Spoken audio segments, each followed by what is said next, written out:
right, welcome back. It is wine time on LTV, and today's episode is all about local wines. So I'm very excited to have Chrissy on set again. Chrissy and I grew up on Long Island, so this is very apropos. And please feel free to follow me on Instagram. That is at surfingsom. Give me some DMs. Let me know feedback, what you want to hear, what you want to learn about next. I'm happy to field any questions and just take any feedback. So Chrissy, welcome back. Today we have some local wines, and the Long Island wine country is a gorgeous, gorgeous and awesome place to be.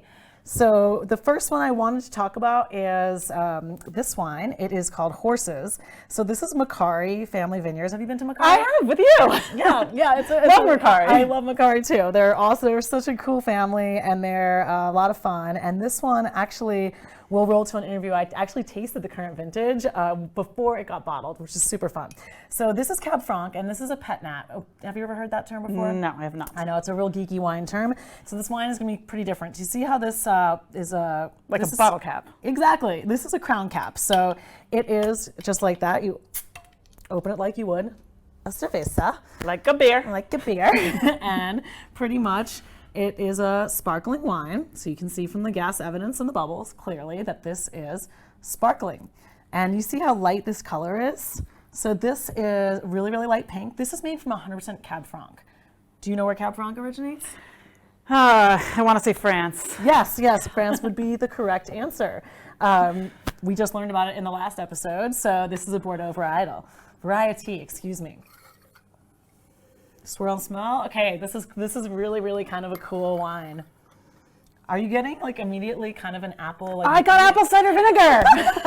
So that is exactly That's exactly. Yeah. So these wines only undergo one fermentation, so they can be a little funky and a little weird. They're sort of sommeliers love to talk about pet nats because they do have this sort of vinegar characteristic and some things of just letting a wine be natural and not too much manipulation by the winemaker. So that's why you're getting that sort of immediately that apple cider sort of thing going on. Well, now I can't get it out of my head. I thought it might change on the palate, but it's still there. No, it does. It has like some golden delicious and a little bit of red apple. Really, different varieties of apples. You're getting into the layers. I didn't know that even was a thing. Yes. Well, I mean, what's your favorite apple? Well, I personally like Fiji apples or Fuji. I don't remember which one. All right. Well, my favorite is a Honeycrisp. And have you had a Honeycrisp? Yeah. They're the best. They're like the second best. But some people like Granny Smiths. I mean, the apples and wine are kind of a fun thing to compare. And so this wine definitely has sort of that red apple. It's not a green apple. I get more of like a lush fruit, but really, really nice bubbles. And I think this would be a really fun wine with food. And I feel like this might be a really fun wine with Thai food for some reason. But this wine, 100% Cab Franc, really cool, really fun, and something that they just started making a few years back. This vintage is the 2018 vintage. So that is kind of fun, and that's made by Macari. I want to move on to some reds and talk about, I wanted to ask you about Long Island. What do you love about Long Island? Well, I like surfing on Long Island, which is not known for it, but I like surfing Long Island. Yeah. Where do you surf? I surf basically Long Beach through the Point, Montauk, the entire South Shore, including all the secret spots in between that I'm not talking about. Yes, good call. So, but Long Island is a really funny place to be from. I think that one of our surfing friends, Mary, actually didn't know we were twins. Oh, yeah. And so she met us in the water at different separately occasions. Over 5 years, and she didn't know there was two of us. So now it turns out we've become the best of friends. Yes. 15 years later. But she also always comments on the Long Island. She thinks that our accents are so strong, where I think because we went to college in Virginia, we sort of lost some of that accent. Sometimes I like to pep it up a little, talk, coffee, water, everything. Yeah. Well, I do my Long Island impersonation, which is like at the deli counter, and Mary always likes this, but and I want it sliced thin. And if you think it's thin, make it thinner. I want it really, really, really thin. Oh, that was good. I know, that's my best one. That's all I really got. But Long Island is known for funny accents, and it also is known for surfing, and it's known for great wines. So we did taste on the North Fork, the Macari, and then I also went to Bedell, and they are making some amazing wines there as well. and also on the South Fork at Wolfer. So I'm sure you've had the Wolfer Rosé, and we'll get to that later. Well, you can dump out your wine number one because we're just going to do a little comparative side by side, like I like to do. We have two different Bedell wines. This is their 2015 Red Table Blend, and we're going to compare it to. Have you been to Bedell? I have not. Oh my gosh, it's so pretty. Perhaps we could go sometime. We could go later today if we wanted to. So this is the 2014. Okay, so we have a 2015 on the left and 2014 on the right. So now we're comparing vintages, right? Yes, well, they're two different wines, but they also are two different vintages. Okay. But they are both blends. This first one is 38% Merlot, 30% Syrah, 22% Cabernet Sauvignon, and then 10% Petit Verdot. So they're, again, Bordeaux blends. And then the second one, we've got 60% Merlot. So that's majority Merlot in the second one. So wine number one. Is that why the second one smells sweeter? Can you smell sweet on the nose? Mm-hmm.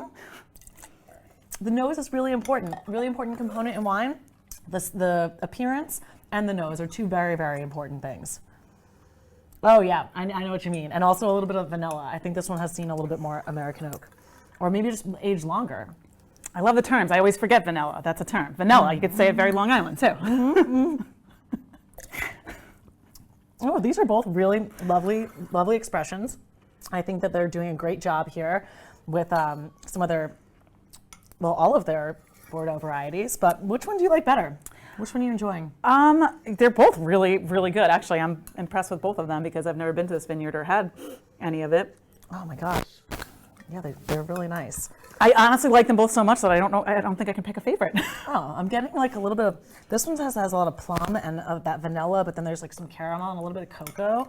Wait, no, I have a favorite. It's this one. The first one? Yes. Okay, so you like the 14, which has, that one has less Merlot. I remember less that. Merlot, and he's blending a little Syrah, which is kind of cool. That's a Rhone varietal. Oh, that is cool. Yeah, so it's like, I mean, winemakers, they get crazy. They just do all sorts of fun things. So they are really, really nice wines. And these wines, I think, would be nice with some gamey food. And now that we're getting into sort of a little bit cooler weather, I think these are very fun fireside wines. And I would enjoy these. Elk. Oh, nice. yeah, elk, game meats, anything like that. So all right. They are doing a great job there. And let's see. So on today's episode, I actually got to sit down with 3 different people, and the first person that I spoke to is actually Gabriella Macari, who is responsible for this wine, and here is what Gabriella had to say. Check it out. All right, hey there. I am here with a really special guest I'm very excited about. This is Gabriella Macari. We are at her family's vineyard, and I met you actually in the Hamptons a few years back. Sure, yeah. This was your birthday. You've been supporting our wine for years. Always, Thank always. you. This is the best. Yeah. How about cheers? Cheers. This is cool. What do you have here? So we have a still fermenting sample of Cab Franc, which we're about to bottle. Just decided tomorrow, not today. Which will be a sparkling pet nat. That is super cool. Can you tell us what a pet nat is? Sure. So it's a wine which undergoes 1 fermentation instead of 2. So traditional champagne method, 2 fermentations. And this is 1 fermentation, which will continue in bottle when we bottle it tomorrow. So this wine is still fermenting right now, actually. And you can taste that, right? Is that why the bubbles are there? The bubbles are there, and it's also, you can sort of see a little bit of sediment if it's settled a little bit here. But it's we're really excited for this wine. This is really cool. Going to be a dry, fun, fruity. And what about this color? So we've never seen color like this before. We had an incredible July. I keep saying 2020 has been a great vintage, and people look at me like, but I'm like, no, for the grapes, it's been really good. Not for humanity. Not for humanity, not for anything, but for the grapes. So we had incredible color this year, and I think it was because we had a really hot July. And this was 48 hours on the skins, which we've never seen color like this before. So we were really shocked. Yeah. And what grape is this? Cabernet Franc. Cab Franc. Yeah. This is horses. Horses. Oh my God, that's so Yeah. cool. So what got you into wine? Probably forceful labor. My parents, just kidding. My grandfather made wine in his basement in Queens. We had this tradition of making wine in Queens and sort of like fermenting anything that they could find. And then he started the vineyard in '95, and all hands on deck. Like we learned, my brothers and I were young and we were out in the field. We planted the vineyards, and so I think I didn't realize how cool it was until after college, but I also always was involved. Yeah. Now you're sitting for a very important exam coming up. Can you tell us about that? Sure. I am a Stage 2 Master of Wine student. It's an organization based in the United Kingdom. There are 402 Masters of Wine right now. And it's a very rigorous, intense examination process. So what I have left is the tasting portion. But it's humbling. I think that's like the key takeaway. I'm very humbled and yeah. So when do you do that? So allegedly June, if it happens. Right. So yeah. Cool. Hopefully, fingers crossed, it happens. I'm waiting. So what are your favorite varieties that you're working with here? And I love this question because I've been really obsessed with. I'm gonna have it here, and I'm not on purpose, but I've been obsessed with Syrah. It's a grape that typically grows in the northern Rhone. And we have a little here. For years, the plants weren't doing well. They were struggling. It really was because there was a family of deer that were attacking the vines and eating all the fruit. But now we basically are focused on Syrah. We put a deer fence up. And for me, this vintage, 2016, is like one of the best that we've ever made. It's actually tastes like Syrah. It's peppery and savory, really pretty. Awesome. I wanted to ask you about those cool tents you have over there. Yes. So we are winterizing the winery, realizing that people want to experience something but in a safe way. So we have glamping tents, which we will show you, I think, right now. And you'll be able to book them with your pod and enjoy lunch from a local chef, wine, of course. And all of the furniture inside is designed by a local designer, and it'll all be for sale. That is so cool. You guys are very cutting edge. Upcycling. Very, very We're trying. edge. We're trying. All right. We're doing our best here. Well, thank you very much. Thank you. Great speaking with you. Cheers. Maybe I'll go surfing one day with you. Yes. I don't know. So, Chrissy, that was Gabriella. Isn't she so cool? That was a very informative and awesome interview. Like, props to both of you ladies. That was cool. I enjoyed it. Yeah, female winemakers and women in wine is a pretty cool thing. And yeah, she's really knowledgeable, and she's sitting for a very, very difficult exam. Like, I want to be invited to the next interview if I can, because I think the three of us would have a good time together. I think so too. And she's got a strong Long Island accent. I love her accent. Even better. Locals only. So she's great, and that was a fun time. I also sat down with Rich from Bedell, and Rich and I kind of talked about his love for winemaking, and here's what Rich had to say. All right, hey there, I'm Erin Swain, and I am here with Rich from Bedell Cellars, and he is a winemaker. Cheers. Thank you for joining us today. Ooh. Thanks for having me. First question, what's in the glass? This is our 2015 Taste Red. Okay. And this is a blend of some of the best fruit that we have in that vintage from 2015. So it's some Merlot, some Syrah, some Cabernet Franc and Malbec, a little bit of Petit Verdot. It's a blend of all of those grapes. All of the Bordeaux that goes into this. Exactly. Bordeaux blend, sometimes we call them Atlantic varieties. Oh. That's where they were famous, and we can also grow them really well here. What are your favorite grapes to make wine out of? I think here one of my favorites is Cabernet Franc and Sauvignon Blanc. Those two have a real affinity for the soil and the climate here, and they do super well every single year. Can you tell us more about the soil here? Sure. The soil is geologically very young. It's only about 18,000 years old. As soil goes, that's pretty young. And it was all provided to us by the glaciers that had been here about 10,000 years ago that have come through and pushed a lot of the topsoil off of New England and left it where the North Fork is, essentially. So we've got really well-drained soil underneath the topsoil that we have, so when it rains, it disappears very, very quickly, and it's a big help to allow us to do what we do here. How many cases do you produce? We average about 15,000 cases a year, so we're not terribly small, but we're not that big either. Most of the producers on Long Island are going to be in the 10 to 20,000 case range, and all of those are basically you can take every single winery on Long Island and put it into one medium-sized California winery. That's true. So that's the scope of what we're dealing with, is very small-scale production. How long have you been out on here in Long Island? This is a long time. My grow up here? 39th vintage making wine on wow. Long Island. I didn't grow up out here. I grew up closer to New York City Okay. in Nassau County, but went to school at Cornell, worked upstate for a small amount of time, and then came out here. I actually started out in Hampton in the early 80s with a second winery to open on Long Island called the Hampton Winery. It's no longer there. Oh, wow. But I was there for 10 years and then came to the North Fork in 94. I've been here ever since. So. It's pretty magical here. It is. Look at this light. that I we have know. behind us. This is a gorgeous, gorgeous property. It's so lucky to be in this environment. What are your favorite districts to visit when you go to different wineries or? Well, two of my favorite. I mean, I do like traveling quite a bit, and I do like to travel back to Europe to see some of the homes of these grapes that I work with, where they grew up, and where they became famous. And so, two places that I really enjoy going to are Alsace, which is in northeastern France, which is kind of the best of French and German culture mixed together, which is really interesting. And I also love the Loire Valley in central France. It's just a beautiful place. It's where Cab Franc and Sauvignon Blanc are famous. So that area is just magical as well. Seems very natural. Yeah. What are your future fun projects that you have going on?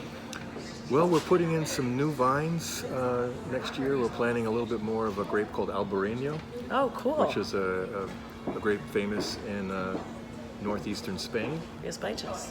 Right, Rias Baixas. And we've had 1 acre that we've been working with for a number of years now, and it's super successful, and it grows beautifully here. The birds don't seem to like it. It never seems to have any problems in the field. It never gets any kind of rot or mold late in the season like some of the grapes do, and it's just a beautiful fit. So we're going to expand our production on that. And we're putting in a little bit of Cabernet Sauvignon, which is an old favorite but has come back, and we have a lot more information about it, how to grow it better. And we also put in a little of a grape called Verdejo, which is another Spanish white grape variety. So we're playing around with lots of different things. That's super fun. What's your favorite part about being a winemaker? My favorite part about being a winemaker, I get to be creative. I get to drink wine and taste wine. But the creative aspect is important to me. The scientific aspect is important to me because I like both of those things.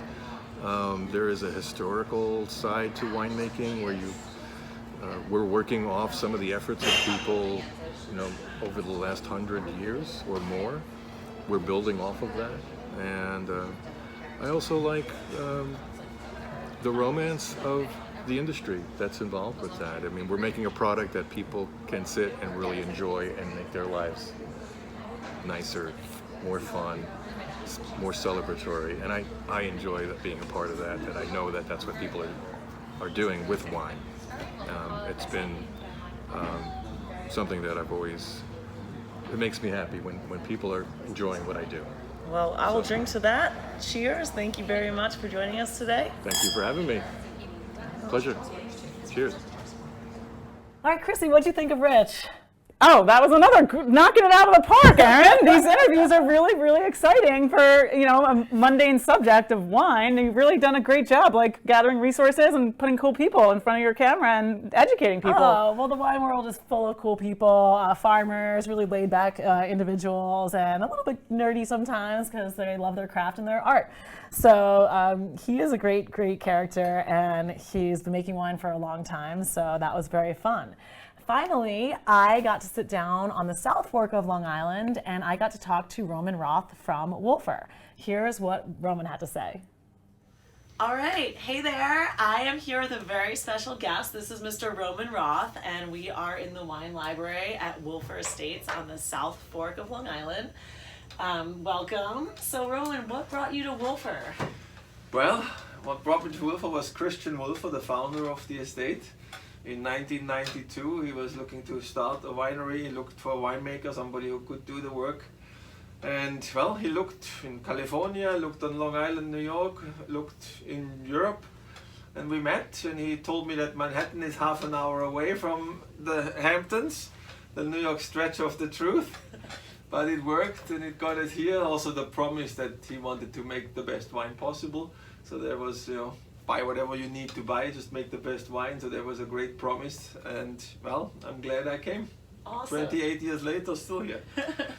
What do you love about Long Island? Well, Long Island is, it's such a great area. It's so nice to work and live in a vacation destiny. So I think on weekends I feel like a tourist or like a weekender who comes from Manhattan out. And so there's this lovely influx of people, great restaurants as a result. We have the beaches, we have the fishing, we have great farming, we have fantastic wineries, vineyards. So it's a really unique place, 2 hours from Manhattan, so you can go to the Metropolitan Opera if you want to. So great place to live. So tell me a little bit about the Wolfer Summer in a Bottle and its success in the Hamptons. Well, Summer in a Bottle is one of our flagship wines. It's been, it was created in 2013. It came from an idea that we had an ad campaign for our estate rosé, which was nicknamed Summer in a Bottle. And I'm sitting there at one stage, and we said, why don't we make a Summer in a Bottle? And the rest is history. So Joey Wolfer, Mark Wolfer, everybody jumped crazily on this wonderful idea. And now it became a flagship wine. It became a cult wine. I mean, who would have thought that a small Long Island winery would create something that is so sought after? So we're really blessed, lucky, and it's, go New York. Yes, and what grapes are in Summer in a Bottle? It's a blend of 7-8 different grape varieties. I like to make a harmonious blend, and rosé should be fun and elegant and light, but by using 8 different grape varieties, we make it more interesting, more complex, more character, and that's what makes the Summer in a Bottle so special. All right, well, I guess due to its success, you decided to outsource from Mendoza and bring in some more grapes. How did you decide to choose Argentina to source from? Well, it's not exactly just outsourcing. The Christian Wolfer, when he left Germany when he was 20 years old, started in South America. So he was fluent in Spanish and in Portuguese, and he loved South America. He's at the end of his life, he spent like 3 months out of the year in South America. So he had some business holdings and had some vineyards there. And unfortunately he passed away, but we picked up his original idea, and there were many trips that we had made down to trying to invest in a vineyard, in a winery itself. So in any case, we felt once the Wolfer Estate Rosé was established, our identity that we make these elegant, fresh rosés, we took this idea to Argentina and made in Argentina, where all the rosés usually are heavy and fat because they made in a different style. And we brought our elegant idea to Argentina, and it's working very well. We now have the Finca Rosé, and we make over 30,000 cases now. So it really grew in a matter of 6-7 years now to a wonderful leg for our winery, a wonderful additional leg to stand on. It is delicious, and I love that wine. What are your favorite wines to drink? Oh, my favorite wines are, most important, I like interesting wines. I do love Barolos. I want to die in Barolo one day. I always say when I'm 95 years old, fall over in a vineyard.